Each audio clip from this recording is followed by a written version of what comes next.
On பண்ணிடவா? தோன்றி எனக்குள் கலந்து விட்டால் அதுக்கு ஒவ்வொரு வரியாக நம்பர் போட்டு எழுதுங்க. அப்போ தான் உங்களுக்கு நல்லா புரியும்.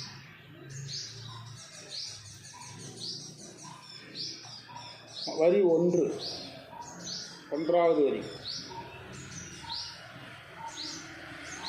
பாசத்தின் இயல்புகள் நீங்கும்.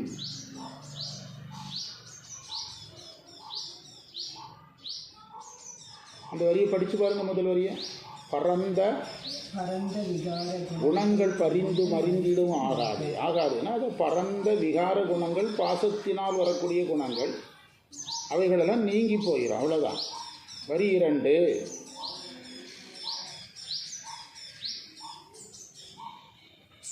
மீண்டும் பிறத்தல் இல்லை, மறிந்திடும் ஆகாதே. அதுவும் அதோடு சேர்ந்ததுங்க. மீண்டும் பிறத்தல் இல்லைங்கிறது இந்த 1வது வரியோடு சேர்ந்தது. மறிந்திடுங்கிறது மீண்டும் பிறத்தல். மறுக்கன்னு சொல்கிறோம்ல, அந்த மறுக்கன்னு சொல்கிறது தான் மறிந்திடும். மறுக்கன்னா மீண்டும் பிறத்தல் இல்லை. வரி 2,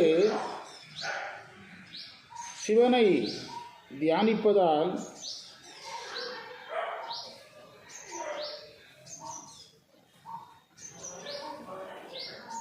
கற்பனையால் தியானிப்பதால்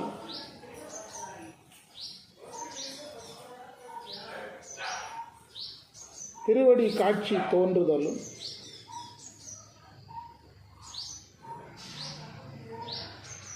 இன்பம் தோன்றுதலும் இல்லை. 2வது வரி பாருங்க. பாவனையாய கருத்தினில் வந்த பராமுது ஆகாது. பாவனைனா தியானம். கற்பனையாக தியானம் பண்ணுறதுனால ஒரு மகிழ்ச்சி வரும், அந்த மகிழ்ச்சி இனி கிடையாதுங்கிறது. வரி 3, எனது அந்தமில்லாத அகண்டமும் நம்முள் அகப்படும் ஆகாது. அதுதானே எல்லை இல்லாத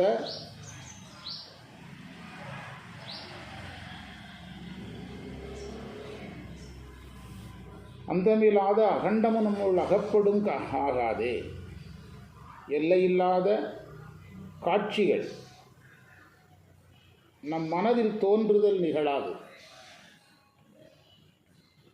புறக்காட்சிகள், காட்சிகள்னா புறக்காட்சிகள்.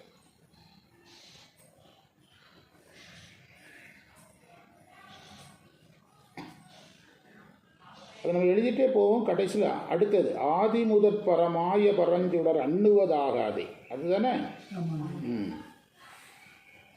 படைப்பு முதலாக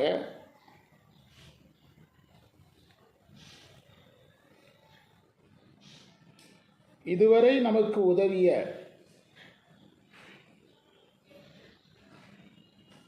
இறைவனை போய் அடைதல் நிகழாது.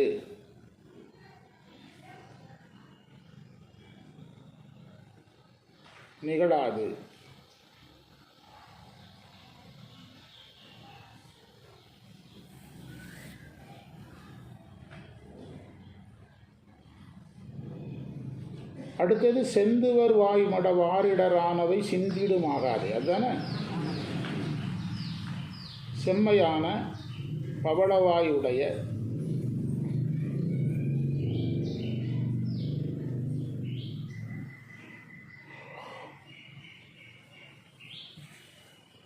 பவளவாயுடையவர்களால்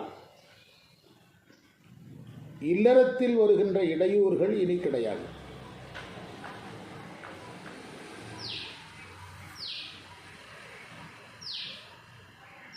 சேலன கண்கள் அவன் திருமேனி திகைப்பன ஆகாதே.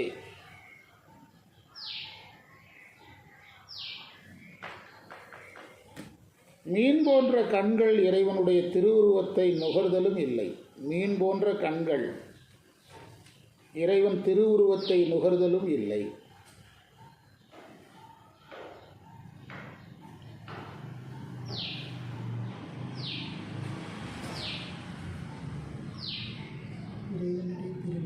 மீன் போன்ற கண்கள் இறைவன் திருவுருவத்தை நுகர்தலும் நிகழாது.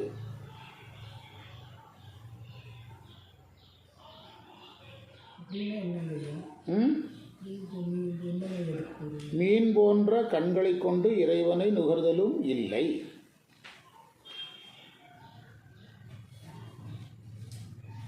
அடுத்து 7வது வரி, இந்திரசாலம் போன்ற பிறவி, அந்த பிறவியால் வருகின்ற துன்பம்,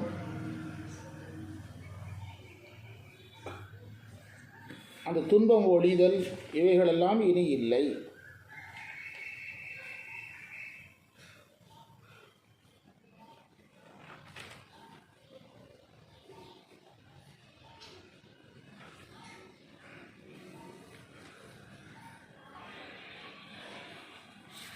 அந்த குறிப்புரை எழுதினீங்கன்னா உங்களுக்கு அழகாக புரிஞ்சிடும்.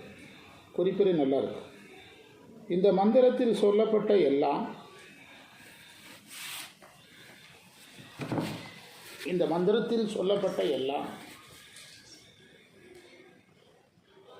கடவுளோடு கலப்பதற்கு முன்பு நிகழ்வது.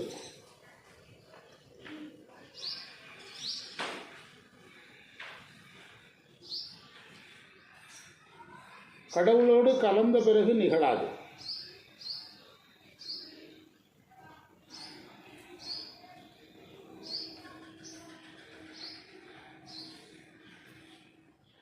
நாம் அந்த பொருளை தான் நேற்று பொருள் பார்த்துருக்குறோம். இது இந்த மந்திரம் இல்லை, எல்லாம் ஆகாதேனால அதே பொருள் தான். இப்போ நம்ம விளக்கமே ஒவ்வொரு வரியாக பார்க்கலாம். இன்னைக்கு பாடமுறையை வேறு மாதிரி மாற்றுறோம். விளக்கம் வரி 1. வரி 1 என்னது? மூலவரி, பந்த விகார குணங்கள் பறிந்து மறிந்திடும் ஆகாதே. இறைவனோடு கலப்பதற்கு முன்பு, அதான் விளக்கம், இறைவனோடு கலப்பதற்கு முன்பு பாசங்களும் பாசத்தால் வரும் குணங்களும் நீங்கிவிடும்.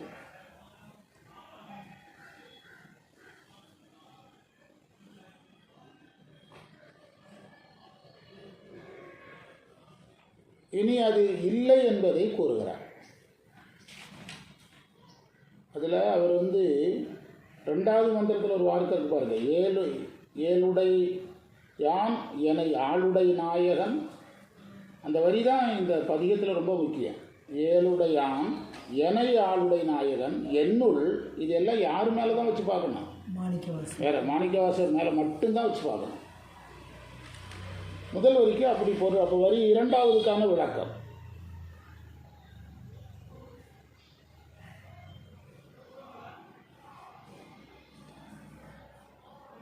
அகவழிபாடும் அகவழிபாட்டின் பயனும்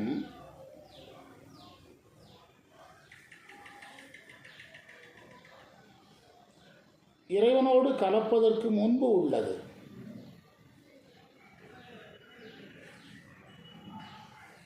இனி அது நிகழாது.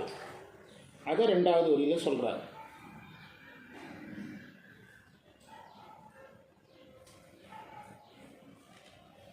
வரி 3. வரி 3 என்னது?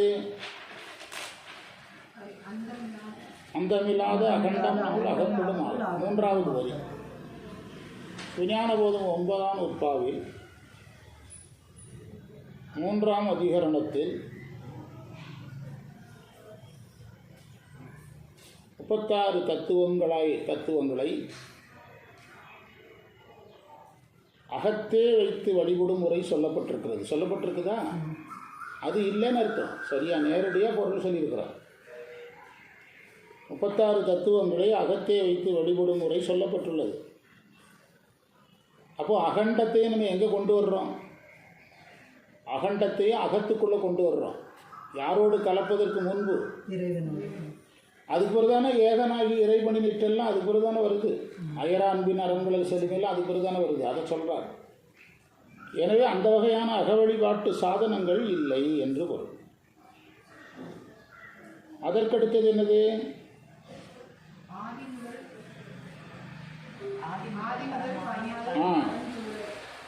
அதாவது ஒளிவடிவான இறைவனை அடைதல் இல்லைங்கிறார்.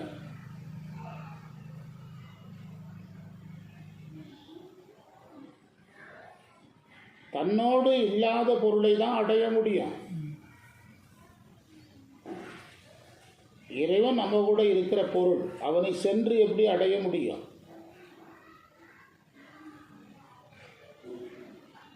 வேறு வீட்டிலேருந்து நம்ம வீட்டுக்கு மருமகளாக வந்தால் அண்ணிங்கிறோம், எல்லாரையும் அண்ணின்னா சொல்கிறோம்.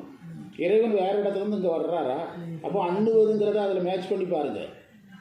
அடுத்த வீட்டிலேருந்து நம்ம வீட்டுக்கு வந்தால் அண்ணிங்க, இறைவன் வேறு எங்கேருந்து வந்தால் தானே அண்ணுவது, அண்ணுதல் நிகழாது. அதுதான் நம்ம உண்மை விளக்கத்திலிருந்து ஒரு பாட்டு கொடுத்தோம். சென்று இவன்தான் ஒன்றில் சிவபூரணம் சிதையும், அன்று அவன்தான் ஒன்றில் அந்நியமான், இன்று இரண்டும் அற்ற நிலை ஏதியனில் ஆதித்தன் அந்த வழி குற்றமுறை நின்றது போல் கொள்.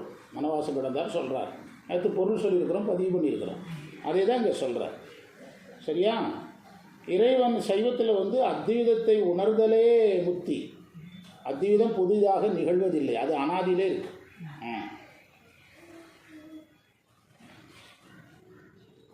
அடுத்தது செந்து வருவாய் மட வாரிடரானவை சிந்திடுமாகாதே. இறைவனுடைய கலப்பு என்பது இல்லறப்பற்று கடந்த நிலை.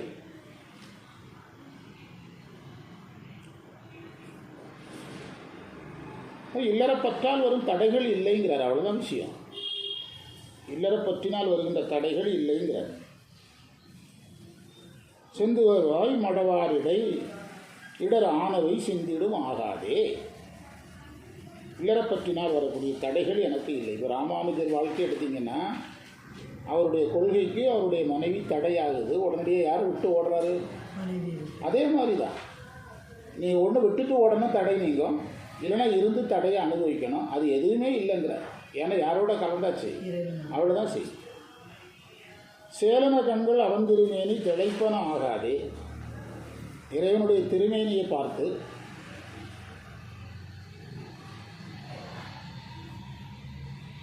அருள் திருமேனியை பார்த்து வியத்தலும் புகழ்தலும்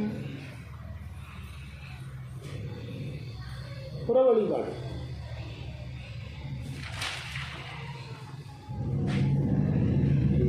இறைவனோடு கலந்த பிறகு அந்த புற வழிபாட்டுக்கு வாய்ப்பு இல்லை. அதைத்தான் சொல்கிறார், அந்த புற வழிபாட்டுக்கு வாய்ப்பு இல்லை. நம்ம வியத்தலும் புகழ்தலும்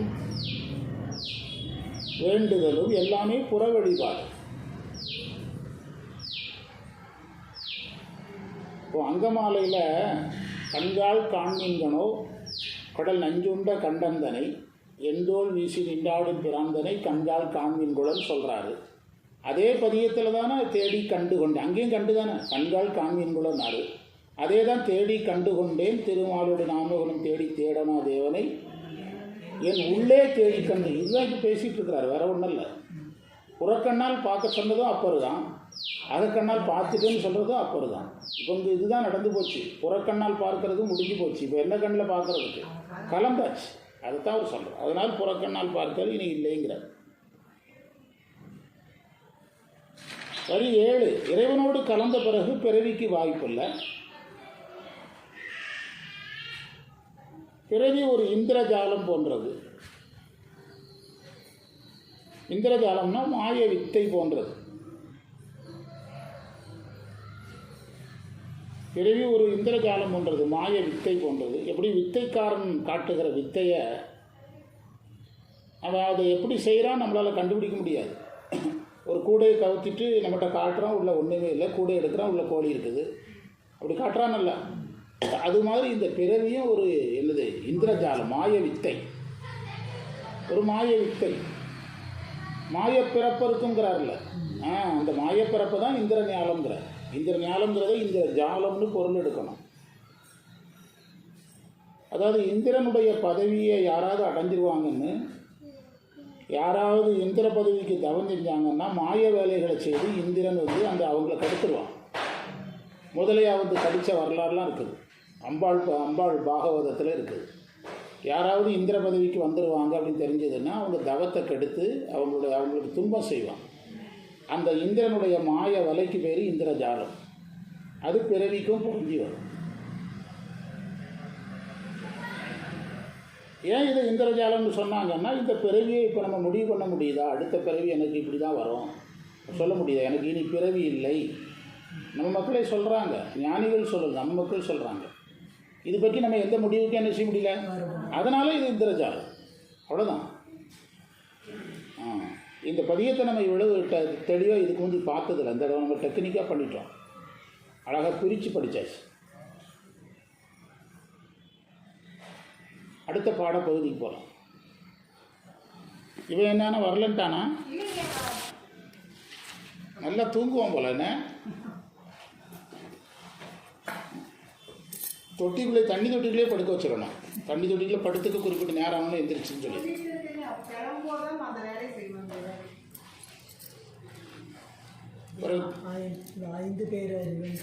ஆமாம் ஆமாம், அதை வேற ஒன்றும் இல்லை. ஐம்பொறிகளில் கண்ணு இறைவனோடத்தில் ஒன்றிட்டு மற்ற பொறிகள் வந்து வேற எந்த காட்சியிலும் ஈடுபடாமல் அதுவும் கண்ணோட ஒன்றிட்டுன்னு அந்த இடத்துல பேரறிவுங்கிறத நம்ம இப்படி தான் எடுக்கணும். 5 பேருங்கிறத 5 நபர்னு எடுக்கணும். 5 பேர் வந்தாங்க 6 அப்படி எடுக்கக்கூடாது. 5 பேர் வந்தாங்க 6 பேர் வந்தாங்கன்னு சொல்லலாம், அப்படி எடுத்துக்கணும். அப்படி தான் எடுக்க முடியாது, ஐம்பொலன் தான். அதுபோல தானே சிந்தையெல்லாம் பிறகு தானே வருது. சிந்தையை கொள்ளலாம் பின்னால் வருது இல்லை. தேவாரம் எத்தனாவது பதிகம் என்ன வந்திருக்குது மாற்றி பதிஞ்சிட்டுங்க. எத்தனாவது பதிகம் எத்தனாவது மந்திரம்?